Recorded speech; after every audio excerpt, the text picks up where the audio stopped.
Nesta edição do Persona em Foco, teremos a segunda parte da entrevista com Fernanda Montenegro.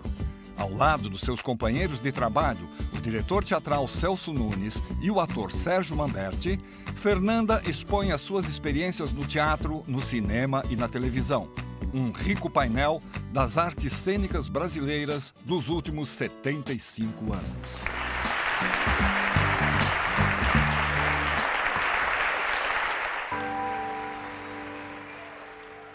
No começo da nossa gravação deste seu Persona, você falou da sua experiência na infância e que a luz te tirou, não é?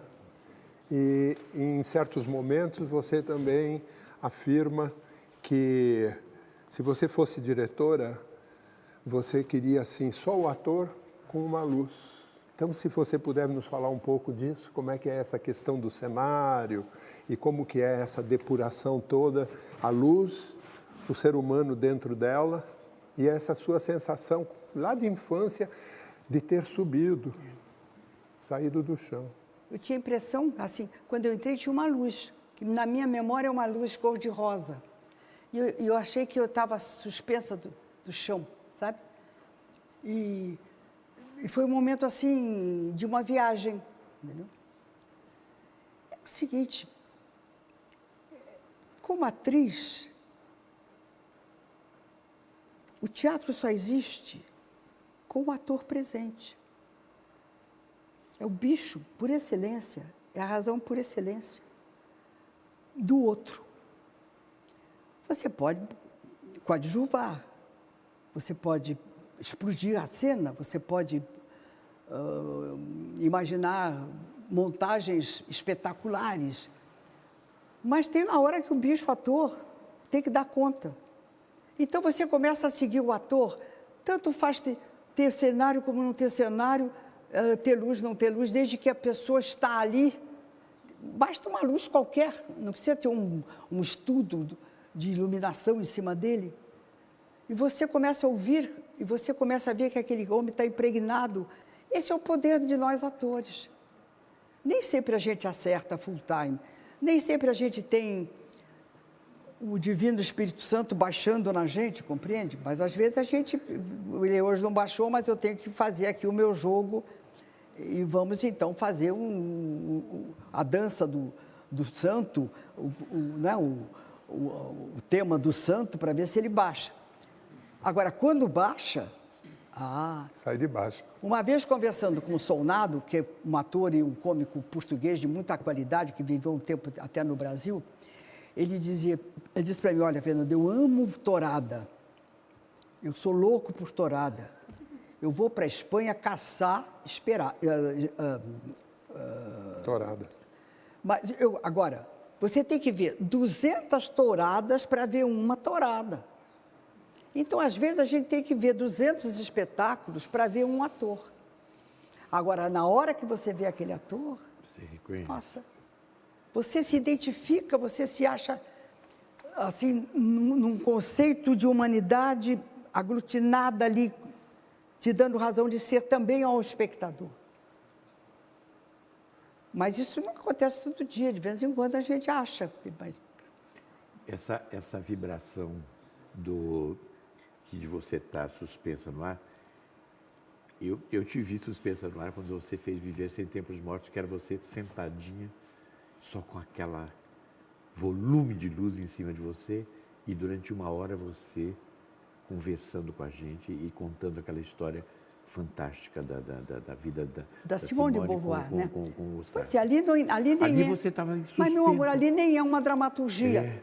Ali é um conceito de vida, né? de visão, de sobrevivência neste mundo,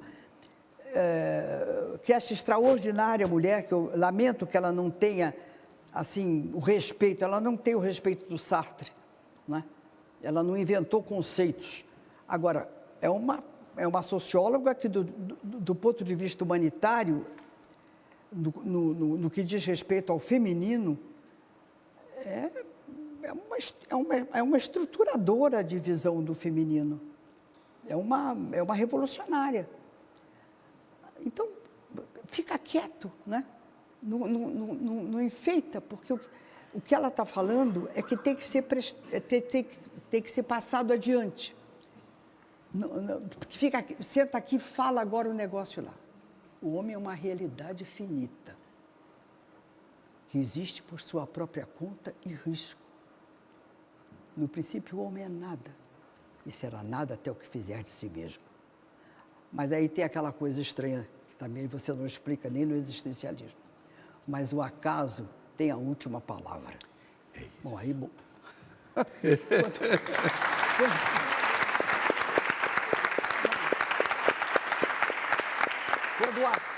Está tudo na realidade, do prático. Agora tem o acaso.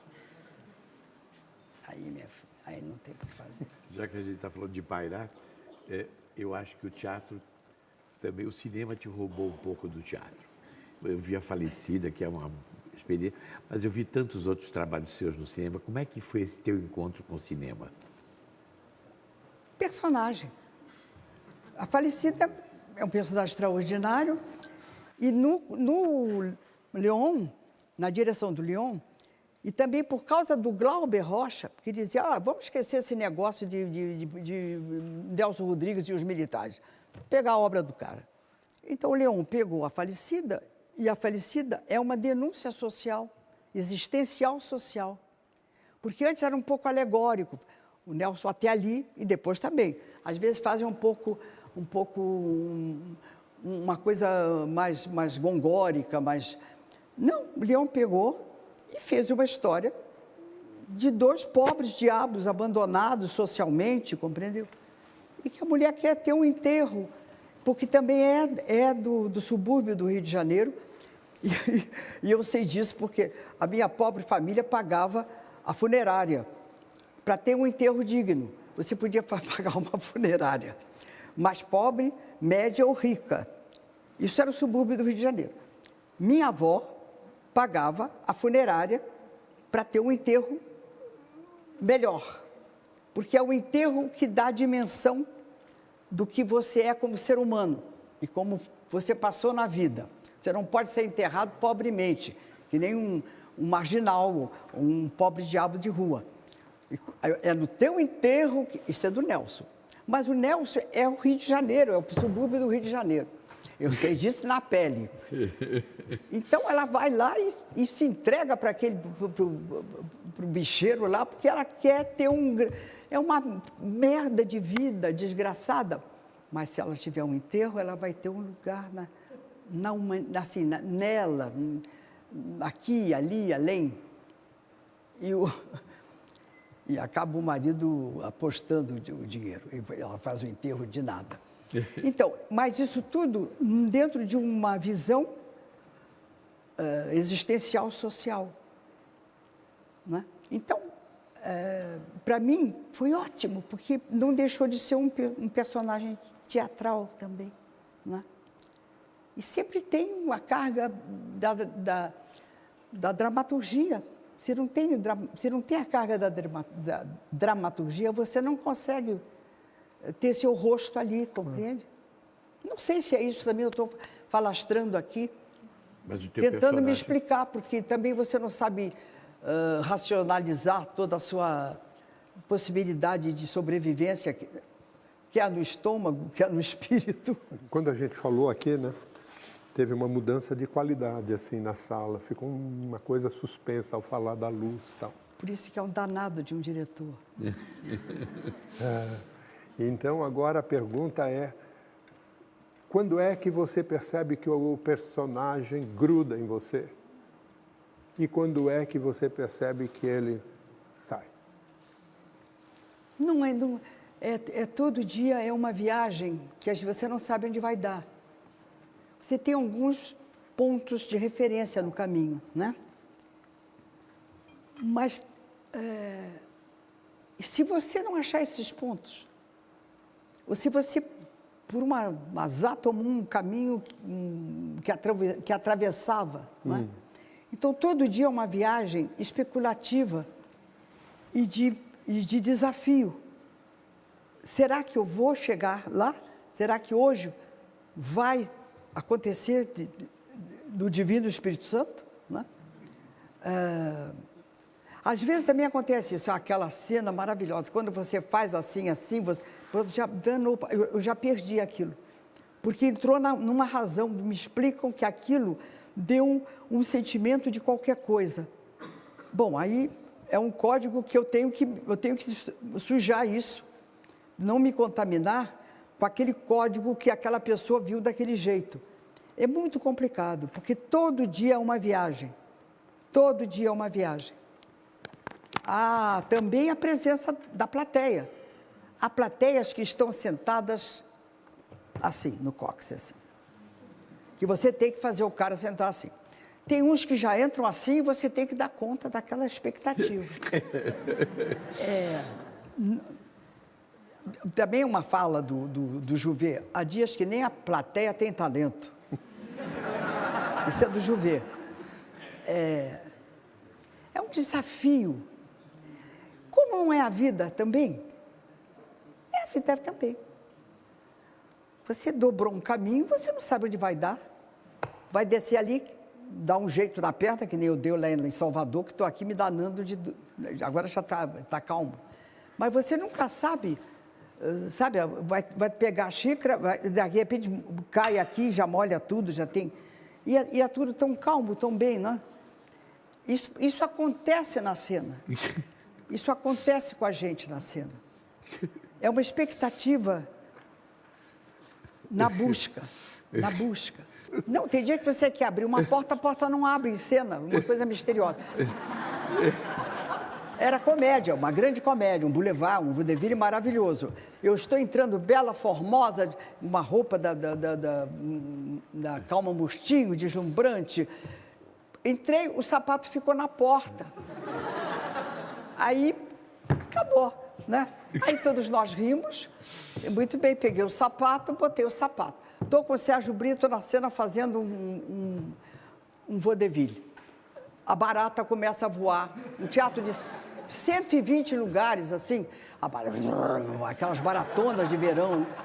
E a gente fala... A plateia... Barata. Sérgio fingindo que não estava acontecendo nada. Eu não tive dúvida. Tirei o sapato, matei a barata. Chutei a barata. Alguém tinha que fazer alguma coisa, não tinha que fazer alguma coisa, de época, chutei a barata, sentei, eu estava também numa comédia com o Jorge Doria, meu querido amado Jorge Doria, e começou a sair, no Copacabana Praia, começou a sair fumaça pelo buraco do ar refrigerado, e está saindo fumaça, e a gente está representando. E ele olhava para a fumaça e a gente está representando. A plateia. Tem uma hora ele está assim, Fernanda, quer parar? Para, Fernanda. Olha a fumaça, Fernanda. Tudo bem, então vamos lá na fumaça. Bom, esse talento, essa arte, rendeu muito prêmio. E eu tenho aqui uma lista para te passar. Nossa, mãe! São muitos filmes, mas vamos destacar. Tudo Bem, do Arnaldo Jabor, que te deu o primeiro prêmio internacional de Taormina, na Itália. Central do Brasil, de Walter Moreira Salles, que ganhou o Urso de Prata no Festival de Berlim. E o Globo de Ouro nos Estados Unidos. E você foi a única brasileira a ser indicada para o Oscar. Como foi essa sua passagem pelo tapete vermelho?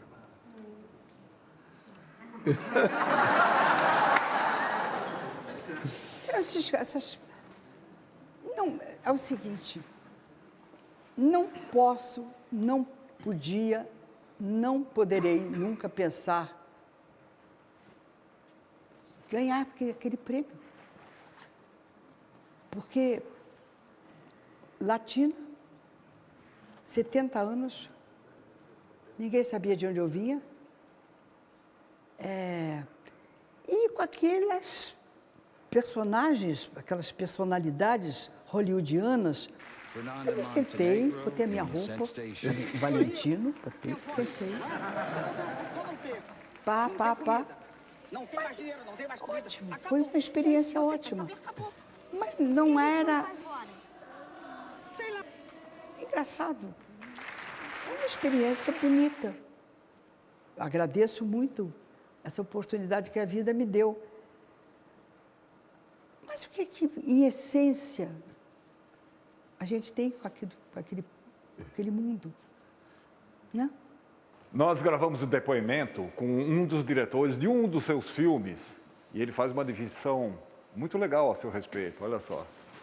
Quando a gente fala em Fernanda Montenegro, a gente pensa assim, o que é uma grande atriz? Porque a Fernanda Montenegro é uma grande atriz, é uma das maiores atrizes brasileiras de todos os tempos. A grande atriz que a Fernanda Montenegro não é apenas uma boa repetidora de falas ou uma boa intérprete de palco ou de tela. Ela, na sua atividade de atriz, ela encarnou muitos tipos de mulheres brasileiras. De alguma forma, você vê a dona de casa, a abandonada, a desesperada, a solitária, a cômica, a trágica, desde a comédia do Mambembe até a falecida do Leon. Em suma, a Fernanda, com quem eu trabalhei em filme com ela, tudo bem, e que foi um encanto na minha vida. Pode tirar o cavalinho da chuva, pode tirar. São 26 anos que eu espero essa reforma, seu Francisco. Que defanço, nem se defanço. Que defanço é essa? Por papá? Não, me pergunta agora, por papá? Olha, filha, eu não admito. E quem é você pra não admitir? Aí aqui, quem é você? A Fernanda, mais do que uma atriz, ela é um estudo sobre a mulher brasileira. Ai, Jabor. Mas eu acho sim, viu, Jabor? Eu acho que eu entendo a mulher brasileira. Eu acho que não sou uma atriz europeizada. Embora as atrizes europeizadas, eu tenho inveja delas. Mas eu não consigo chegar lá. Agora, eu sei que eu entendo da nossa mulher aqui do Brasil. Isso eu acho que eu entendo. Eu acho que a gente tem uma pulsação, nós brasileiros, nós temos um caráter, nós temos um feeling, e temos uma língua, nós temos uma assinatura. Por isso, quando dá certo e chega lá fora, as pessoas ficam perguntando. Quando a gente viajou muito pela Europa, com o Flash and Crash Days, eles perguntavam, mas qual é a escola de vocês? Não tem escola. A escola, né, porque lá fora tem a escola inglesa, a escola francesa, a escola alemã, compreende? A escola russa, não é? Nós temos a escola da vida mesmo. E temos sempre lugares onde você pode detonar um aprendizado e depois é na ação mesma. Aquele filme, que é delicioso aquele filme, foi feito em um mês, sem dinheiro, dentro de um apartamento que estava em obra. E tínhamos que fazer em um mês. E era um prazer a gente ir para aquele buraco lá. E as coisas a gente ria, depois fazia, ria. E saiu um filme tão espontâneo, tão... eu acho um dos melhores filmes que o Brasil já fez, o Tudo Bem. É lindo. Não é? Porque é a nossa possibilidade cinematográfica, naquela época principalmente. É um filme tão espontâneo, tão...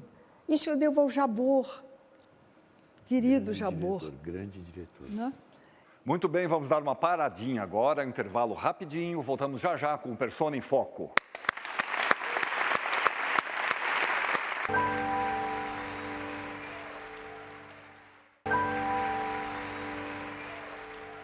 Voltamos com o Persona em Foco de hoje. Nós temos o Celso Nunes e o Sérgio Mamberti conversando com Fernanda Montenegro. Como é que é trabalhar um personagem no teatro? Você já falou do cinema. Na televisão, como é que você faz essa abordagem, como é que você faz essa transferência para os seus personagens na televisão, que é uma linguagem um pouco diferente das que a gente falou? Eu não represento para lente, sabe?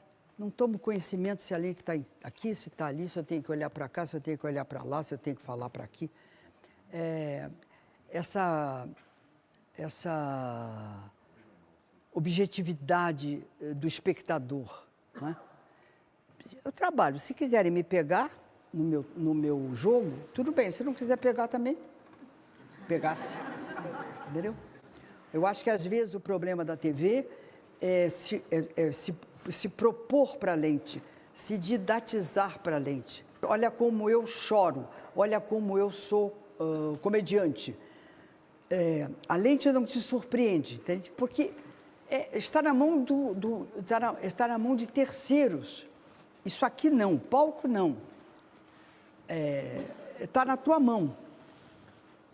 É aqui, é um corpo a corpo. Na lente não, às vezes você diz coisas importantíssimas, mas para você mesmo dentro da história, por um acaso, o diretor ou o montador acha que é melhor ver a reação ali, né? Ou pegar a tua mão aqui, em vez de pegar teu olho aqui, ou pega teu olho em vez de tua mão, que está talvez coçando aqui, compreende? Então, é um trabalho que não está em você. Você oferece a massa, né, o produto, e eles botam no ar o que eles quiserem somar da sua pessoa. É mais não tem uma autoria. Porque, às vezes, você está falando coisas importantíssimas. Eu me lembro que uma vez, numa novela do Manuel Carlos tinha feito, era um período que tinha monólogos. E tinha um monólogo, uma atriz que tinha abandonado a cena, e ele me fez um monólogo, decorei aquilo tudo. Quando foi para o ar, eu vi que a lente tinha ficado na gaiola como um passarinho.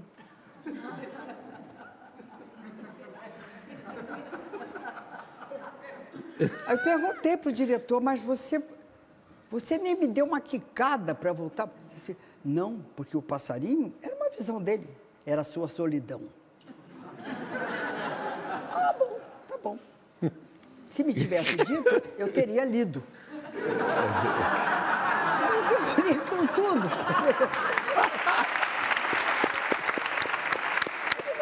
Fernanda, o depoimento que nós temos agora foi enviado pela internet de um diretor de novelas que trabalhou muito com você. Ele faz uma homenagem para você.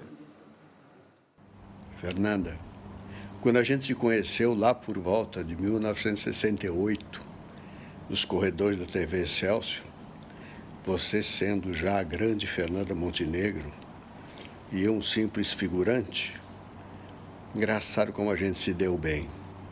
Mas eu acho que a gente só se deu bem porque você, além dessa atriz extraordinária que você é uma das pessoas mais humanas que eu tive o prazer de conhecer na minha vida.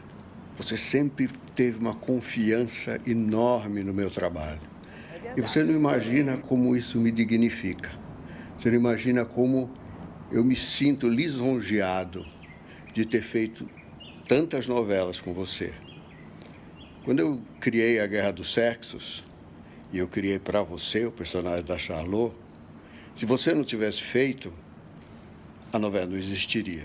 O que teria acontecido com a minha vida se eu não tivesse tido a sua confiança naquele momento? Por sua causa, por você estar no elenco, eu consegui o Paulo, eu consegui o Tarcísio, eu consegui a Glória, eu consegui a Lucélia, consegui todo mundo, porque todo mundo queria trabalhar com a Fernanda Montenegro. Eu tenho só que te agradecer.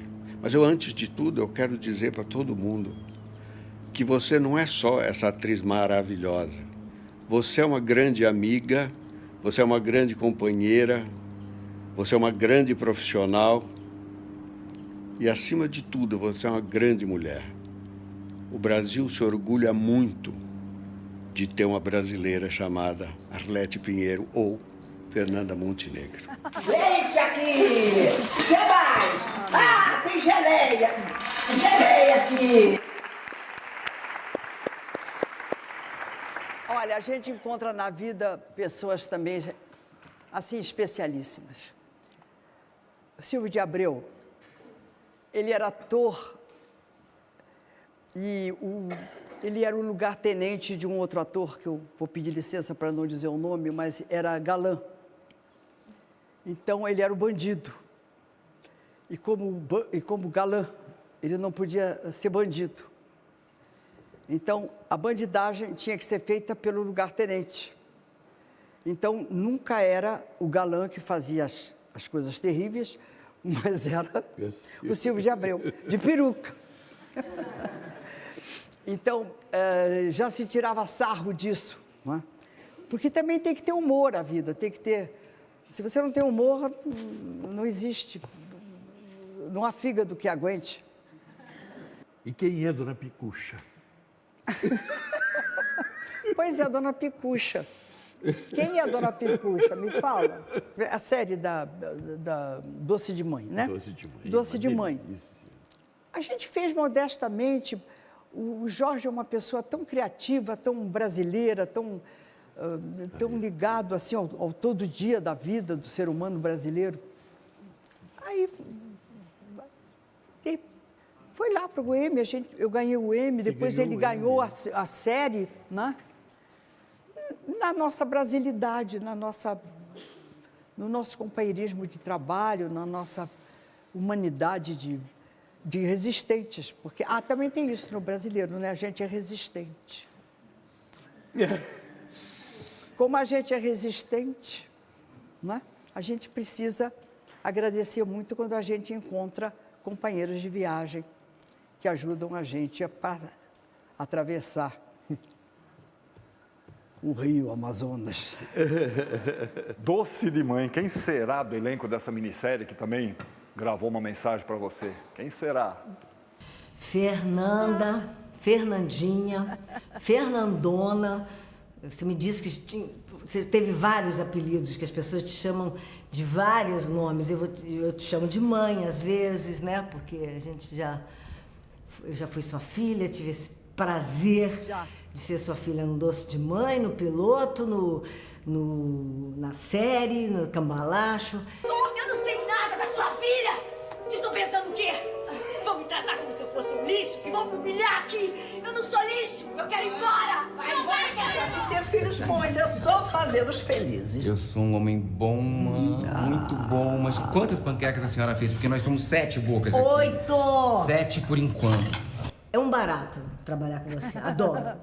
Mas o que eu gosto mesmo é de ouvir as suas histórias. Porque tem cada história que você conta, eu fico assim, viajando, porque é tanta história e você conta tão bem, com tanta alegria, com tanta vivacidade. Me dá uma saudade, me dá vontade de ir na sua casa, ficar sentada no sofá ouvindo as suas histórias. Fernanda, eu te amo. Você é maravilhosa. Você é uma pessoa incrível. Você é uma força da natureza, uma alegria. Fiquei emocionada. Beijo, Fernanda. Beijo. Um beijo para você, meu amor. Querida. É uma grande companheira, uma mulher muito, assim, firme, vocacionada. Não é porque ela faz elogio para mim que eu estou fazendo elogio para ela e para os outros amigos que falaram. Mas são pessoas excepcionais, são pessoas... é da família de opção, né? Quando a gente se encontra, a gente pode ficar até um ano sem se encontrar. Quando se encontra, parece que todo dia a gente tomou café junto, saiu na rua, né? Se amparou numa hora de crise. Mais um intervalinho agora, você já sabe que é bem rápido. Persona em Foco volta já.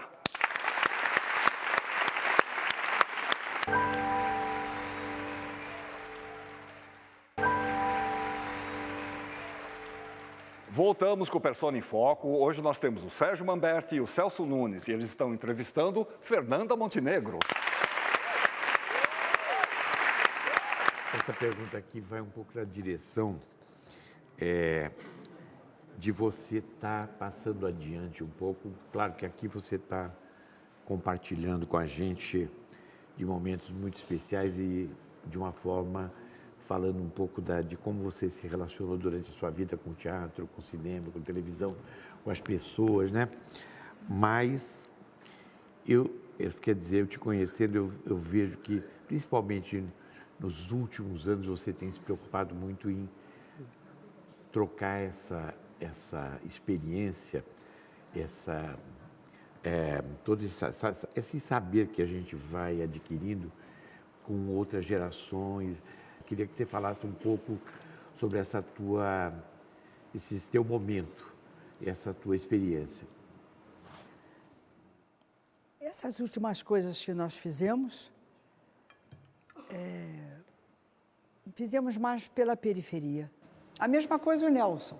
Comecei pelo subúrbio do Rio, fizemos periferia. Estou indo a festivais, é uma leitura. Passei a fazer porque Sônia Rodrigues, filha do Nelson, fez um livro de crônicas, segundo ela, de crônicas que não foram publicadas, chamado Nelson por ele mesmo. Quando eu li, achei que merecia uma atenção. Trabalhei quase um ano, fiz um apanhado e pretendi dirigir aquilo com algum colega. O primeiro convidado não foi possível, o segundo convidado não foi possível, o terceiro convidado não foi possível, e era um pequeno orçamento que se obteve da Secretaria de Cultura do Estado do Rio de Janeiro. Então, honestamente, fomos devolver o dinheiro, Carmen Mello, que é a minha produtora, que está aqui, porque não se podia fazer o espetáculo. Aí disseram o seguinte: pelo amor de Deus, façam alguma coisa com esse dinheiro em torno do Nelson, porque se nós tivermos que devolver este dinheiro, isso, do ponto de vista administrativo, vai ser uma confusão. Então, eu comecei a ler. Hoje eu já assumi essa leitura. Eu acho que a gente, se não pode mais, se não temos mais fôlego, culturalmente falando, para se sustentar grandes espetáculos, como a minha geração viu e fez, como eu digo que nós estamos nas catacumbas, a gente deve, sim, fazer o teatro que a gente puder fazer. Como quem quiser fazer.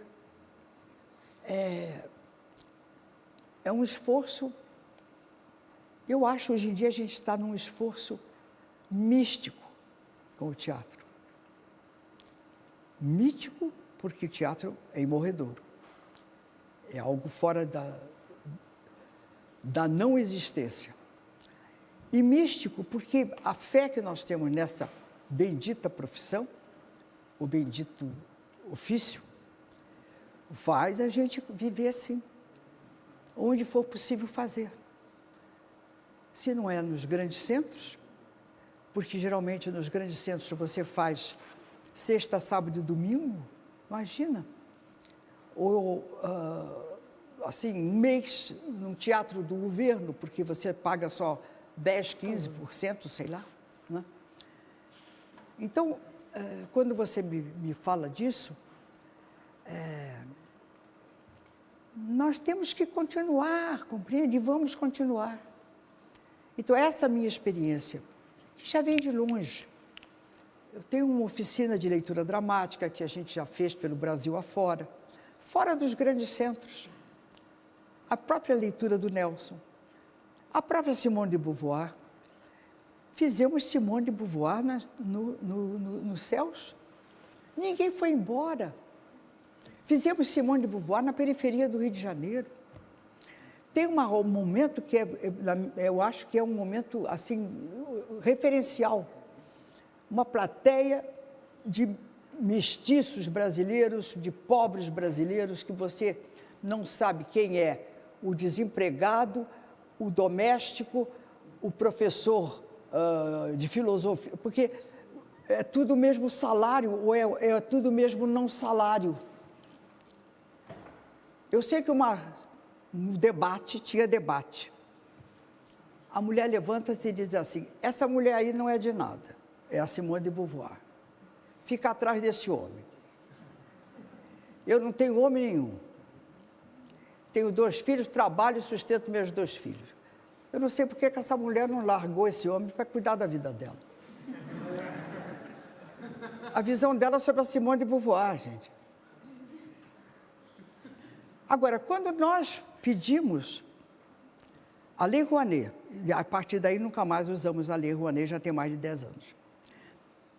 Com esse texto, a resposta foi negativa, porque eu era uma louca de levar Simone de Beauvoir para a periferia.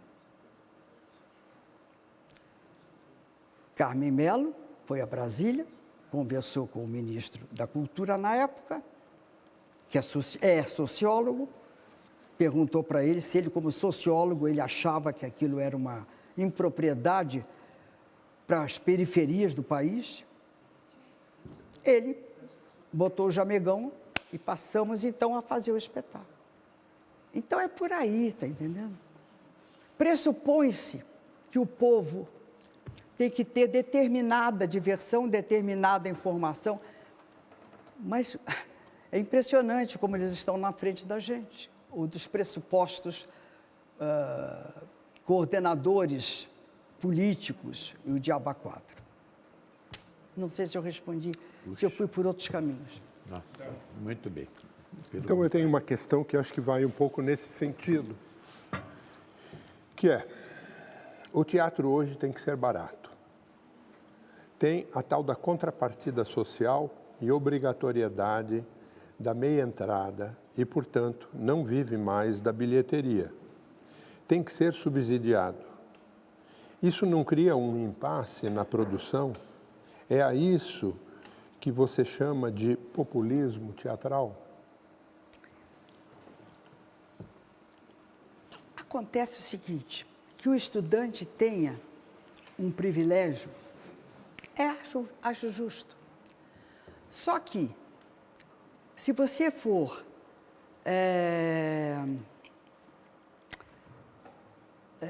aluno de um curso de costura, por exemplo, ou de um curso de culinária, por exemplo, você tem carteira de estudante, não é? Você faz um espetáculo, 95, 98% é de estudante. De tudo que é possibilidade do fazer humano, tem carteirinha de estudante. Agora, que isso prejudica? Prejudica. Mas eu também não tenho ainda uma visão por que a recuada da plateia dos nossos espetáculos. Acontece. Nós ficávamos 1 ano, 2 anos em cartaz, viajávamos pelo país e tínhamos um resultado, a propósito do nosso trabalho, que dava para sustentar uma família, comer todos os dias, dormir numa cama limpa, não é com luxo, não. Botar um filho numa escola, hoje não tem mais. Hoje o homem de teatro, ele tem que dar curso, ele tem que fazer figuração, ele tem que fazer pequenos papéis na televisão, não é? A gente sabe disso, tem que ter toda uma outra parafernália para ele votivamente ir lá na catacumba, né? E preparar a volta de uma religião para a luz do dia, né? Vou acrescentar uma experiência. Nos últimos 20 anos, talvez eu tenha ido 5 vezes a uma sala de cinema. Porque tudo foi muito mais facilitado, esse universo digital. O cinema entra na sua casa, tudo chega com muita facilidade. Então, eu acho que essa recuada da plateia, no caso do Brasil, porque em outros lugares tem público, não é? Você vai, por exemplo, aos Estados Unidos, na França, as pessoas vão ao teatro. Embora não com a mesma intensidade, com o mesmo índice de frequência. Na Inglaterra, sim. É. Na Inglaterra, eu acho que é o único país que ainda, sei lá, talvez pela presença mítica de Shakespeare, compreende? Eles vão ao teatro. O que às vezes me vem na cabeça, e tenho falado assim entre pessoas minhas, é que nós estamos no campo da ciência e tecnologia completamente já englobados, não é isso? Humanamente, ainda estamos em Gutenberg. Mas o mundo aí já está no botão mesmo. Né? Então, eu acho que no que nos cabe como gente fisicamente artesanal do teatro, é que vai se chegar uma hora que vai se ter uma linguagem para isso, eu acho. Ainda sobre o ser humano, não é? Porque não pode deixar de ter. Como você vê a importância da arte, da cultura, particularmente o teatro que tem esse perfil social, como você vê a cultura, a arte, o teatro com relação à função social, essa importância social que ele tem, essa relação com o conjunto da sociedade? Prestígio hoje não se tem sobre isso no Brasil. Não se tem. Mas a necessidade do outro não morre. Não morre. Não morre. Nós estamos aqui hoje reunidos, está certo, é para um programa de televisão, né? Vai sair por um botão. Mas essa conversa aqui, ela já é teatro. Teatro puro. Já é teatro. Estou falastrando aqui sem parar, porque fui convidada para dar certas opiniões. Então, eu corajosamente estou aqui falando sem parar e falando... Blá, blá, blá, blá. Pode não ter trilhões de pessoas, como quando você aperta um botão. Mas,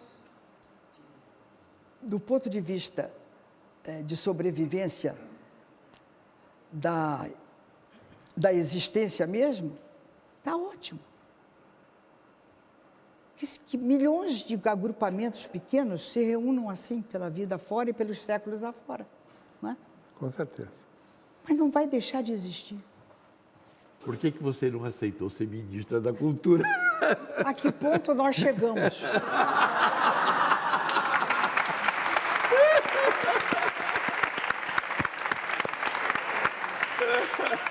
Não, foram 2 vezes e ultimamente também houve uma hora aí que eu estou falando isso pela primeira vez, fui consultada uma ultíssima vez aí.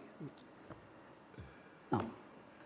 Eu quero dizer o seguinte, a cultura no país só vai existir no dia em que, numa hora de qualquer crise política real, o ministério que se reunir terá também um ministro da Cultura. Vocês já repararam que é só perfumaria? Quando tem uma crise, vem das finanças, vem da segurança pública, vem... Não vem nem da educação. Mas imagina se vai vir o da cultura. A cultura, acho que é justamente isso, né, Fernanda? É essa relação, que se confunde cultura com elite.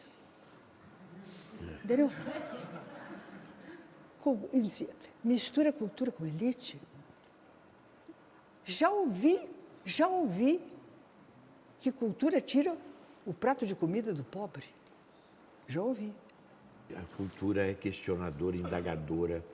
A gente faz as pessoas pensarem, né? Porque o que a gente propõe sempre é essa troca de emoções e uma reflexão também. E não é só teatro, não é só teatro. Não. Sabe? É a vida.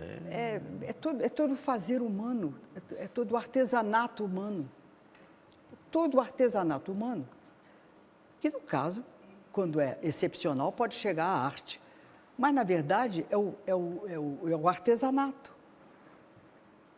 Se não junta com a cultura, se não junta com a educação não se fixa. Não. A educação só se fixa quando ela está agrupada com a cultura, porque é a carne da educação. A educação sozinha é um esqueleto. A cultura é que carnifica a educação. Aí, meu filho, crava na alma aquilo que vai, compreende? Agora, só a educação, tanto não é verdade que onde não tem cultura, não tem educação. Às vezes que o Brasil teve educação, teve respeito e teve a presença da cultura. Quando não tem a presença da cultura, escreva lá, não tem educação. É adestramento, né? É puro adestramento. Mais um intervalinho, já a gente volta com o Persona em Foco de hoje.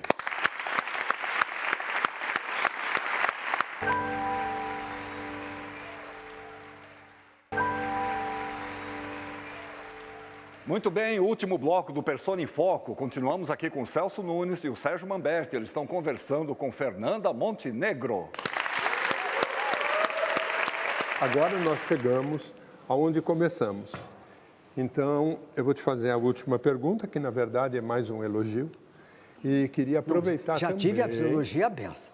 Queria também aproveitar para deixar de público, falado assim, um depoimento completamente pessoal, do privilégio, da sorte que é para um jovem que quer fazer teatro. Estou falando lá de 1962, 63. No momento da vida dele, ele ser fisgado pelo caniço da Fernanda. Não é? Num momento da minha vida, a Fernanda me colocou perto dela para trabalhar como diretor. E isso não tem como quantificar. E então eu quero dizer que, como diretor de teatro, há um diferencial absoluto na minha vida do momento em que eu pude trabalhar com a Fernanda, ficar do lado dela e ter essa estima, amizade, gratidão sem tamanho por ela. Então, isso dito, a gente vai agora entrar naquilo que você queria falar antes, que é o teu livro. Qual é o significado disso? Você poderia nos dizer um pouco? Essa possibilidade e realização eu devo ao professor Danilo Miranda, que é um homem, esse sim, um homem de cultura, e que está à frente aqui do SESC de São Paulo. Essa ideia veio a primeira vez há 8 anos, e o livro está sendo trabalhado há 4 anos para chegar a terminar. São 75 anos da minha vida, mas é também, modestamente, não é mais do que isso, é modestamente, uma viagem sobre diversas gerações e diversas experiências cênicas pelas quais não só eu passei, como muitos colegas. Então, é uma visão de uma era que se fechou. Eu digo isso sem morbidez. Eu tenho pensado muito nisso. Esse movimento começa com João Caetano em 1830, em que um ator se autoempresa e vem com seus companheiros, seus colegas, se autoproduzindo pelo século afora. Isso é um esquema de sobrevivência do teatro brasileiro e não vou entrar em detalhes. Sempre tem um ator que se autoempresa, ou com a mulher dele, ou com um companheiro dele, e vem por ali afora com outros colegas. Atravessamos 70 anos do século XIX, atravessamos 100 anos do século XX, e eis que há um emblema muito na minha cabeça que marca esse momento de finitude, sem morbidez. A morte de Paulo Autran. Paulo Autran era absolutamente um homem de teatro. Nunca vi Paulo Autran parar de fazer teatro. Ou viajava, ou acertando, ou errando, os seus clássicos. Aí morre Raul Cortez, Renato Consorte, Sérgio Brito, Ítalo Rossi, Fernando Torres. Vai dizendo. Exatamente. Guarnieri. Valmor, compreendeu? Guarnieri. Guarnieri morreu um pouco antes. Mas, entendeu? Essas mortes de representantes de uma política teatral, assim, carregando nas costas os compromissos de produção, pagando como podia, uma hora nadando em dinheiro, outra hora pedindo esmola, outra hora reclamando no governo, outra hora mais uma vez indo ao banco, um fracasso, aí vem outra, paga o fracasso e retoma, viaja pelo Brasil. Tinha uma ajuda quase sempre da companhia de aviação, tinha sempre, às vezes, uma ajuda do hotel. Isso tudo acabou. No que estamos agora é na sobrevivência mais essencial, que é cada um fazer o teatro que puder fazer. E sei que não vamos deixar de fazer. Monólogo, diálogo, triálogo já é uma multidão. Não pode aqui, vai ali. Tem aquele SESC ali, tem um SESC lá. Tem uma ajudinha aqui de uma prefeitura, tem mais não sei o que lá de um estado. E vamos viver, vamos sobreviver. Então, no que diz respeito ao meu livro, eu acho que narra isso. É uma história que tem 75 anos, onde está isso que nós conversamos aqui hoje, e como finitude. Mas não quer dizer que é como uma morte definitiva. É só um fim, mas não é mortal. Então, esse livro, para mim, Celso, significa isso. É uma ambição idiota? Pode ser uma ambição, mas não é idiota. Entendeu? Isso que eu queria dizer. Tá? Obrigada.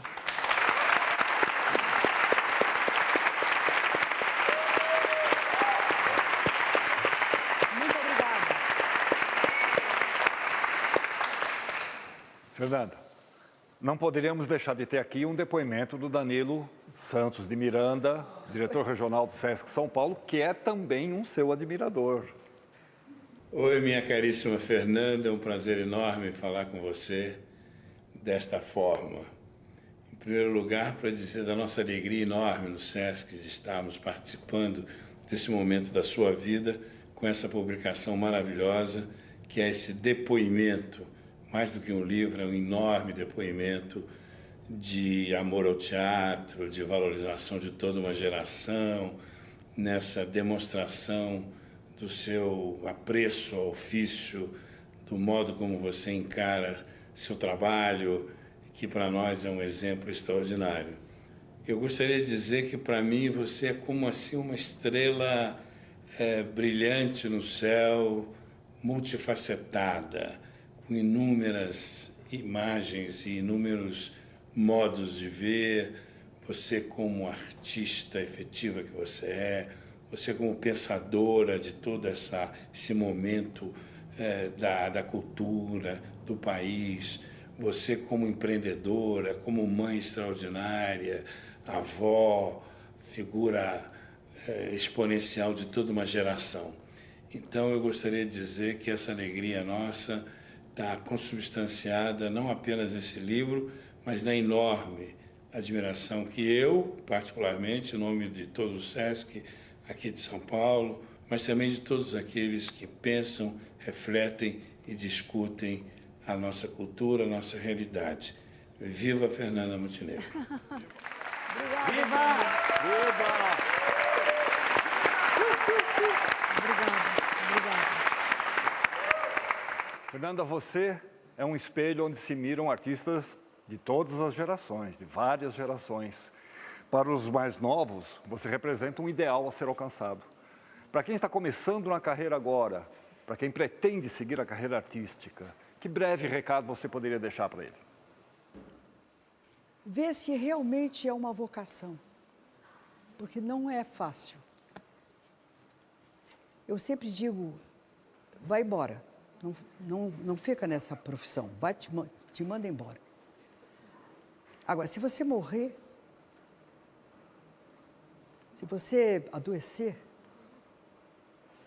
se você achar que a vida lá fora é o teu fim, aí vem para o palco. Tem que passar pelo desafio do adeus. Porque é duro, gente. E hoje em dia está mais duro, eu acho, do que jamais foi na história do teatro nesse país. Não está fácil.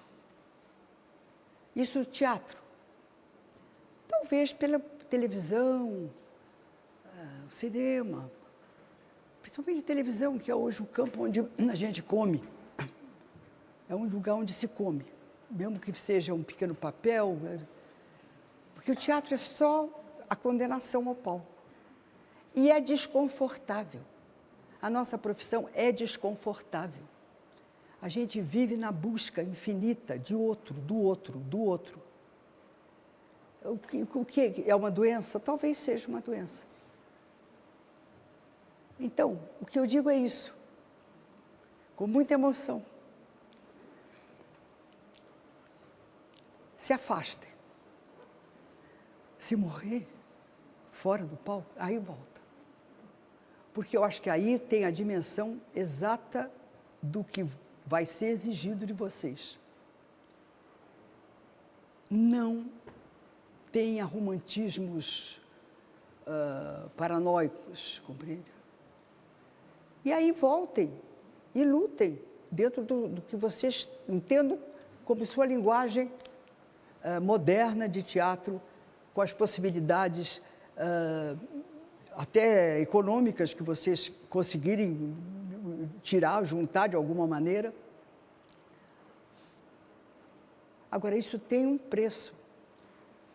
No nosso país, hoje em dia, isso tem um preço, que é uma entrega sem nenhum retorno, a não ser como uma seita. É uma seita. Tem que ter uma carga mística definitiva. Não vou dizer que é uma glória, que você... Não, tem nada. É difícil, é difícil. Precisa ter fôlego.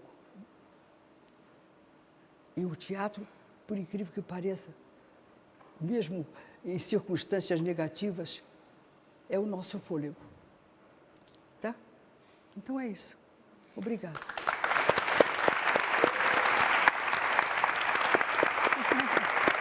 Obrigada. Meu amor, meu irmão, meu irmão. Ah, ainda tem flor! Ainda tem flor! Muito obrigada, querida. O fenômeno teatral não acaba, a não ser que acabe com o homem. Sobrevivência do teatro é de 2000 anos, pelo menos do teatro ocidental, né? Tem um cara senta diante do outro cara e conta uma história. Isso é teatro. Isso é teatro, né? puro. Quando chega a glória do teatro grego, já se passaram milhões. É preciso existir o outro, né? O teatro Tem só que ter existe outro, quando né? é o público. E eu duvido que se abra a mão do outro, por mais botão que se crie.